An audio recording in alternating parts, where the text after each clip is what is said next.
Hello everyone, and welcome back to Confronting Chaos, a series of smaller videos to serve as partners to Chaos Fight videos to help you understand enemy gimmicks, dangerous moves, and why synergy characters are synergy. In this video, I'll be going over the Sanctuary Keeper raid Chaos Fight, so with the introduction out of the way, let's get into it. This Chaos Fight is one wave that puts you up against the Sanctuary Keeper and a Jecht mannequin. The Jecht mannequin will do standard Jecht things, except for the EX cast. It is possible for it to do Jecht Slash Plus, which is double cast attack, so that's about the scariest thing it can do. That being said though, like the real Jecht, the mannequin will buff its attack, and if left unchecked, can very possibly kill someone with Jecht Slash. The Sanctuary Keeper is the main boss for this event. It absorbs fire, ice, and holy attacks, but otherwise has no weaknesses or resistances. Its recast ability is Photon Wings, a group attack with an HP hit that can inflict Stop and Blind. Stop is a frame 2 return debuff that will keep the unit's recast gauge from filling, so suddenly we're back to just using 35 CP weapons. And Blind is a 1 turn generic debuff that will give you a much lower hit chance while you're afflicted. Do note that you can't get broken by Photon Wings. It instead reduces bravery based on the unit's max HP. Besides that, it only has one other straight up HP attack, and with its brave attacks, it can inflict defense down, poison, and sap. It can also cast Kiraga as a response action, meaning it doesn't need to be its turn to do it, which will also give it HP Regen for 5 turns. Its most annoying move is probably Verse Shot, as it's an insta-break move even if it misses. Sadly, it really be like that. With the enemies covered, I'll quickly go over all of the boosted characters in this raid. Lenna gets her realization and a small rework with this event, and it improves her overall functionality as well as her strength for chaos. Similar to Onion Knight and Lightning, with limit breaks on her EX+, she gets 2 actions in a row for her first turn as well as a free skill use, which helps her set up her skills faster. She offers valuable debuff immunity to the whole party with Wind Drake Arrow Plus, as well as Brave and HP Regen. The rest of her strengths come from her auras, which focus on initial bravery and regen with a bit of attack. She plays well with other units because she only applies 1 buff onto the rest of the team with 4 of her own. Cypher meanwhile gets his EX entirely on this banner, as well as a slight rework himself.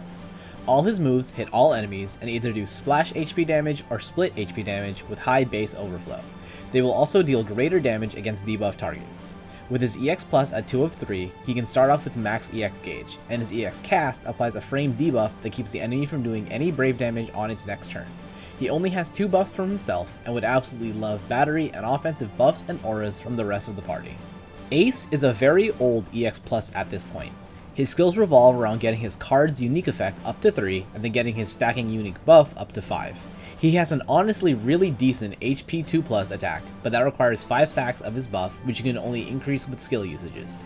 His EX does help how fast he gets his stacks, but that requires limit breaks, and at this point, I wouldn't really consider Ace worth any ingots. Ferris is also a pretty old EX Plus at this point, but she still has a decently strong niche. She can apply 3 debuffs to all enemies with her S2, and with her 35 CP, that's actually boosted to 4 debuffs as well as dispelling all enemies before applying the debuffs. Her EX cast is 3 elements, which means it can be boosted by summon board passives as well as hitting weakness, and still does decent brave shave otherwise. The more interesting thing about her is the unique effect from her EX cast, which lasts for 2 of her turns and will cause a whirlpool to form after an enemy's action, which deals brave damage and batteries the party based on how much was done. This has helped me out many times in older fights to conserve skill usages and keep units safe, but at this point, I wouldn't really consider Ferris worth a purple. Fang, like Ferris, can apply a variety of debuffs and also deals increased damage to debuff targets. She also has the ability to launch kinda on demand and can lower enemy speed via a buff on herself similar to Sephiroth. She can also increase HP damage done by the party, but her EX is not available in this event. Realm's EX is not available in this event, nor does she have EX+, but I know that hasn't stopped a lot of people from using her unique utility. With Sketch Summon, she does an action based on your equipped summon and then a split damage HP hit. With Sketch and her EX if you have it, she places a debuff on the enemy that gives her an immediate free turn after that enemy's action, providing a unique form of turn control. She also has a few party auras, so while she's currently not dominating in any one thing, she's definitely unique. Absorbing fire, ice, and holy doesn't really take a lot of characters out of the running, especially considering there are no attack type restrictions to this boss. Basically, just pick whichever summon that isn't absorbed based on how you want to play it out.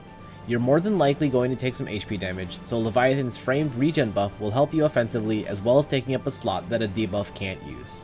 There are 2 bosses, so delaying isn't quite as easy, but it'll certainly still be effective if you can't get rid of the boss's debuffs via either dispelling or mass debuffing quickly. I was fortunate enough to be able to field a full boosted team for this event, so consider my run a bit of a showcase of what these units can do. Lenna with her adjustments and EX Plus make her pretty dang fun. Windrake's ward now has a longer duration and the attack portion of it is more substantial.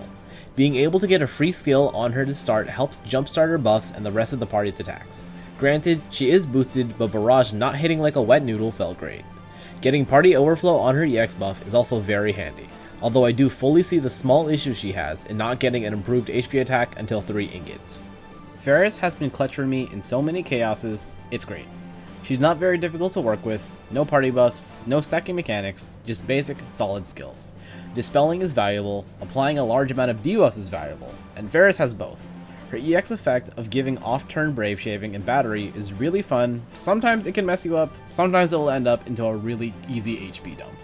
Honestly, I probably could have picked a more modern damage unit than Ace for the last slot, but it's been a while, he's boosted, I figured I'd use him. Since I got his EX and gave it ingots a long time ago, what you see in the fight is almost his most optimal rotation.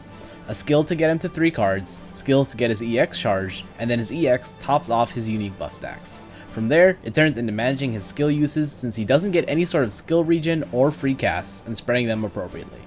The most important thing about Ace is to not drop his stacking buff, as otherwise you're stuck with the normal mega versions of the skills again and need to build them back up. With that, this chaos fight should be covered. If you want to see my footage of this fight, I'll link it in the corner and in the description below. If you liked what you saw and want to see future fights, subscribe so they show up as they're made. If you have any suggestions or thoughts, drop them in the comments below. Thanks for watching, and I hope to see you in the next one.